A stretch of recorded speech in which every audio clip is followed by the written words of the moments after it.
ఒకవేళ జగన్ జైల్లో వేస్తే పార్టీ పరిస్థితి ఏందంటారు? మా పార్టీ పుట్టింది చేయలేదు, మాకేమైంది అనేక ఆ రోజు అన్నిటి సిద్ధం అనేగా నినాదం పెట్టింది. ఇవాళ పెట్టిన ఎలక్షన్ జగనే గెలుతాడు. ఎక్కడికైనా చిన్న దానికి ప్రోగ్రామ్ ఎయిర్పోర్ట్కి వస్తేనే ఓ 3 గంటలు 4 గంటలు పడుతుంది ట్రాఫిక్. 29 జగన్దేనా మరి? ఇప్పుడే జగన్దే, అప్పుడు దాకా ఎందుకు, ఇప్పుడు జగన్దే.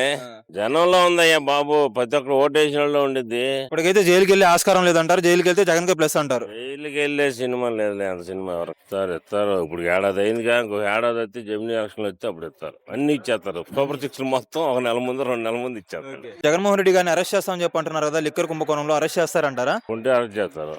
తప్పు లేదంటారా? లేదనేక చెప్పేది, అన్ని అక్రమ అరెస్ట్ లేక అక్రమ అరెస్టులే అంటారా? అంటే ఎక్కువ మొత్తంలో లిక్విడ్ క్యాష్ వసూలు చేశారు, అవి మొత్తం కూడా జగన్ దగ్గరికి పోయినని చెప్పి టీడీపీ వాళ్ళు అంటున్నారు. దానిపై మీ అభిప్రాయం ఏంటి? గవర్నమెంట్ ఉందని చెప్పి అంటారు. జరిగేది కాదుగా, ఊరు ఆరోపణ లేక 100 చేస్తా ఉంటారు. ఒకవేళ జగన్ జైల్లో వేస్తే పార్టీ పరిస్థితి ఏందంటారు? మా పార్టీ పుట్టింది చేయలేదు, మాకేమైంది. సో ఆ రోజు కాంగ్రెస్ పార్టీ చేస్తేనేగా ఎంత అయింది పార్టీ. మళ్ళీ అయితే మళ్ళీ అయింది అంతే. అమ్మా ఈసారి జైల్లో వేస్తే ఇంకా పార్టీ పుట్టగతులు ఉండవని చెప్పి అంటున్నారు. ఆయన జైలు వేసి పొరపాటు చేస్తే ఇప్పుడు ఏమైనా చూసాక అట్టాగే అయింది. మళ్ళీ ఈయన జైలు అయితే మరి ఆయన పరిస్థితి ఈయనకి వచ్చింది. జైల్లో వెళ్ళాలి, సీఎం అవుతామేగా. జైల్లోకి వెళ్తే సీఎం అవుతారంటారా? మరి జనాలు అన్ని చూస్తా ఉంటారు అబ్బాయి. అన్యాయంగా చేసినప్పుడు ఏదైనా తప్పు చేశాడు కానీ సిద్ధం ఉన్న వాళ్ళని ఇప్పుడు జైలుకి వెళ్ళడానికి సిద్ధమా అని చెప్పి ట్రోల్ చేస్తున్నారు. దానిపై ఆ రోజు అన్నిటి సిద్ధం అనేగా నినాదం పెట్టింది. సూపర్ గా సక్సెస్ అయిందిగా సిద్ధం. కాకపోతే ఈవీఎం మూలంగానే మైనస్ అయింది. ఇప్పటికి కూడా ఈవీఎంలోనే అంటారా దానికి కారణం? లేకపోతే ఆనందం ఉన్నాయి. ఇప్పుడు పెట్టినా కానీ ఇవాళ పెట్టిన ఎలక్షన్ జగనే గెలుతాడు. సరే, ఇవాళ పెట్టడం ఎందుకులే కానీ ఒక 2 సంవత్సరాల్లోనో సంవత్సరంలోనో లోకల్ బాడీ ఎలక్షన్స్ వస్తాయి కదా, దాంట్లో ఎలా ఉండిద్ది అంటారు పరిస్థితి? జగనే, వైసీపీ అనేది 2021లో ఏ విధంగా అయితే మీరు చేశారు అలానే వీళ్ళు కూడా చేస్తారని చెప్పి ఆస్కారం ఉంది కదా. లేదుగా, వాళ్ళకి దమ్ము లేదుగా, వాళ్ళకి అంత లేదుగా, అంత స్ట్రెంత్ లేదు కదా. జనాలు ఉన్నారుగా, ఎవరికి జనాలు ఉన్నారు, వాళ్ళు గెలిచారు. వీళ్ళకి బలం ఉంది, వాళ్ళు వీళ్ళే గెలుతారు. దానికిలా ఏం ట్యాపరింగ్ చేస్తాం కుదరదు. ఇది లోకల్ బాడీ, లోకల్ ఎలక్షన్ కుదరదు. లోకల్ బాడీ ఎలక్షన్ సజావుగా సాగుతాయని చెప్పి అనుకుంటున్నారా? సాగుతాయి. అయితే ఎలా ఉంటాయి ఫలితాలు? వైసీపీ నిన్న చూశారుగా, 57 సార్లు జరిగితే 39 సార్లు ఇవే వచ్చిందిగా. మనలో వైస్ ప్రెసిడెంట్లు కానీ మన మేయర్లు కానీ అన్ని అవిశ్వాసం పెట్టించారు కదా. అట్లా ఎవరు నెగ్గారు? ఎవరికి గవర్నమెంట్ ఉంది? ఎవరికి బలం ఉంటే నెగ్గారు? నువ్వు చేసి ఎన్ని అక్రమాలు చేసినా కానీ అయినా ఇటే దగ్గరకు ఎక్కువ. జగన్మోహన్ రెడ్డి గారు ఇంకోటి అండి, రీసెంట్ గా పార్టీ సంబంధించినటువంటి ద్వితీయ శ్రేణి క్యాడర్ అందరితో కూడా మీటింగ్లు పెట్టేసి ఎవరు అధైర్యపడొద్దని చెప్పి అంటున్నారు. అందులో భాగంగా జగన్ 2.2 అనేది చాలా గట్టిగా ఉంటుందని చెప్పి స్ట్రాంగ్ వార్నింగ్ కూడా ఇచ్చారు. దాన్ని ఎలా చూడొచ్చు అంటారు? బ్రహ్మాండంగా ఉంది అది, బ్రహ్మాండంగా ఉంది అది. ఆ ధైర్యం మొత్తం కార్యకర్తలకి, పార్టీకి చాలా ప్లస్. ఇది అప్పుడే చేయలే, ఇప్పుడు చేసాడు. అప్పుడు ఎందుకు చేయలేదు అంటారు? అప్పుడు అంతా పార్టీ ముఖ్యం అనుకోవాలా, జనం అందరూ ఒకటే అనుకున్నాడు. ఇప్పుడేం పార్టీయే ముఖ్యం అయిపోయింది. పార్టీ ముఖ్యం అని చెప్పి ఇప్పుడు అనుకున్నారా? అది అప్పుడే అనుకున్నట్టయితే ఇంకా బాగుండేది. జగన్మోహన్ రెడ్డి గారు జనాల్లోకి వస్తామని చెప్పి అంటున్నారు కదా, ఎప్పుడో చెప్పారు వస్తామని చెప్పేసి, ఎందుకు దాన్ని ప్రొలాంగ్ చేసుకుంటా వస్తున్నారు? రారా ఇప్పట్లో? అంటే బయటికి రావడానికి ప్రజా సమస్యలు ఏం లేవు ఆయనకి? ఎందుకులే, ఉన్నాయి, వస్తున్నాడు అన్నిటికీ. రేపు 13వ తారీఖు కూడా మరి రేపు అక్కడికి వెళ్తున్నాడు నాయకుల దగ్గర. అంటే చెప్పింది ఏంటి మనకి?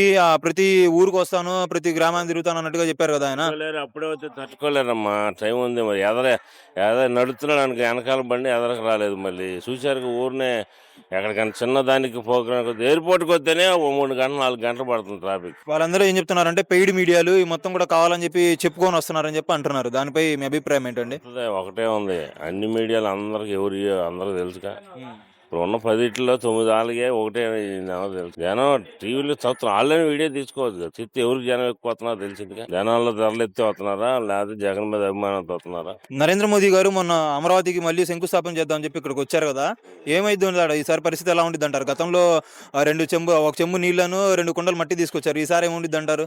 చేస్తే మంచిదేగా, ఏదో చేస్తే అమరావతిని చేస్తే మంచిదేగా. ఎవరేమన్నారు ఇప్పుడు ఆయన? మీరు చేస్తే మంచిదని చెప్పి అంటున్నారు. అంటే చేస్తే మంచిదంటే మీరు జగన్ కి యాంటీ అయినట్టే కదా. జగన్ గారు 3 రాజధానులు అన్నారు కదా. 3 రాజధానులని ఆయన అన్నాడు. చంద్రబాబు గారు కూడా గెలవంగానే అమ్మటే 3 రాజధానులు, విశాఖపట్నం అద్దెకి అంటున్నాడు, ఇక్కడ ఇది అంటున్నాడు, అక్కడ న్యాయం. ఈయన 3 అన్నాడు కాదు, ఈయన 3 రాజధానులు అన్నాడు. ఆయనేమో 3 ప్రాంతాలు అన్నాడు. అదే తేడా, అంతే తప్ప. ఇంత సింపుల్ లాజిక్ ఎలా మిస్ అయ్యారు? అలా మిస్ అవ్వకుండా ఉంటే మీరు అయిపోయేది కదా. తెలుసు, అన్ని లాజిక్లు తెలుసు.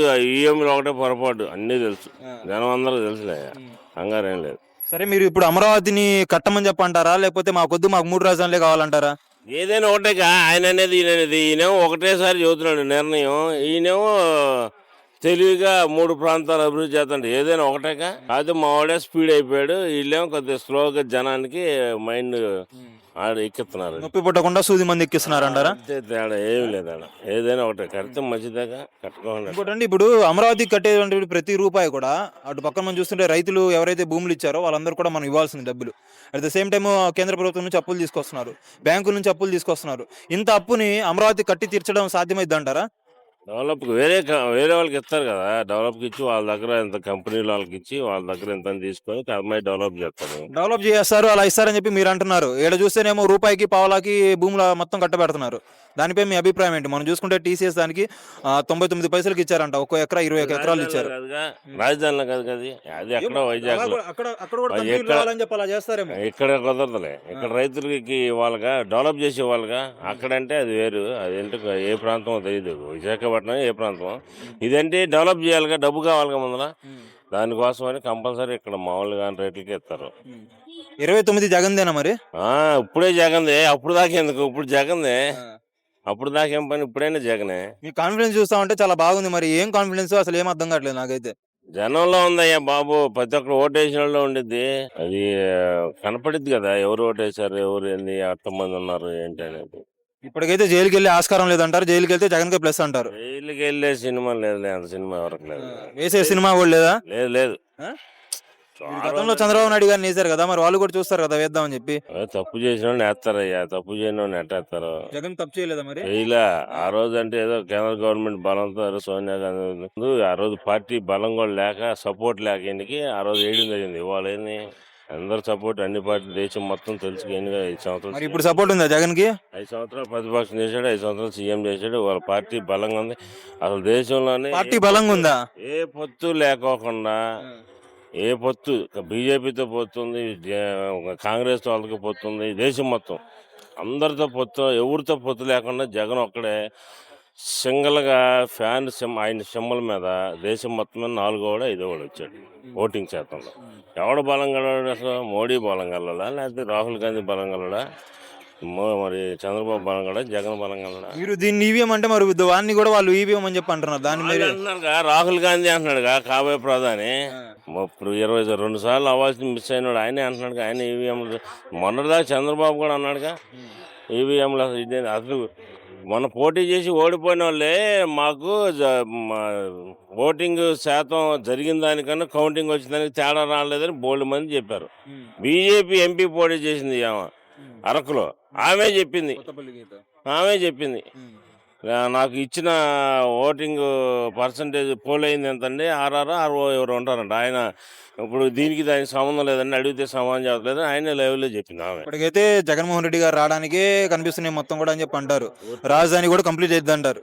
కంప్లీట్ అయినా పోయినా చేస్తారు, కొంత భాగం చేసుకుంటూ వస్తారు చేయాలని. అది కంప్లీట్ అవ్వలేదు, 50% మాత్రమే కంప్లీట్ అయింది. దానికి మళ్ళీ జగన్ వస్తారు. రాజధానికి జగన్ సంబంధం ఉంది. జగన్ అధికారంలోకి వస్తాడు, రాజధానితో పని లేదయ్యా. జగన్ అధికారంలోకి వస్తాడు, రాజధాని అయితే జనానికి అందరికి బాగున్నట్టేనే. జనం అందరికి రాజధాని కడితే ఒకటి సరిపోతే పిల్లల ఫీజులు కట్టే పని లేదా? ఏమంటారు మరి, పథకాలు ఎప్పుడు ఇస్తారంటారు? ఇస్తారు. ఇప్పుడు ఏడాది అయిందిగా, ఇంకో ఏడాది అయితే జమినీ ఎలక్షన్లు వస్తే అప్పుడు ఇస్తారు. జమినీ జరిగితే ఒక 6 నెలల ముందే ఇస్తాడు. మొత్తం అన్ని ఇచ్చేస్తారు. సూపర్ 6 మొత్తం 1 నెల ముందు 2 నెలల ముందు ఇచ్చేస్తారు.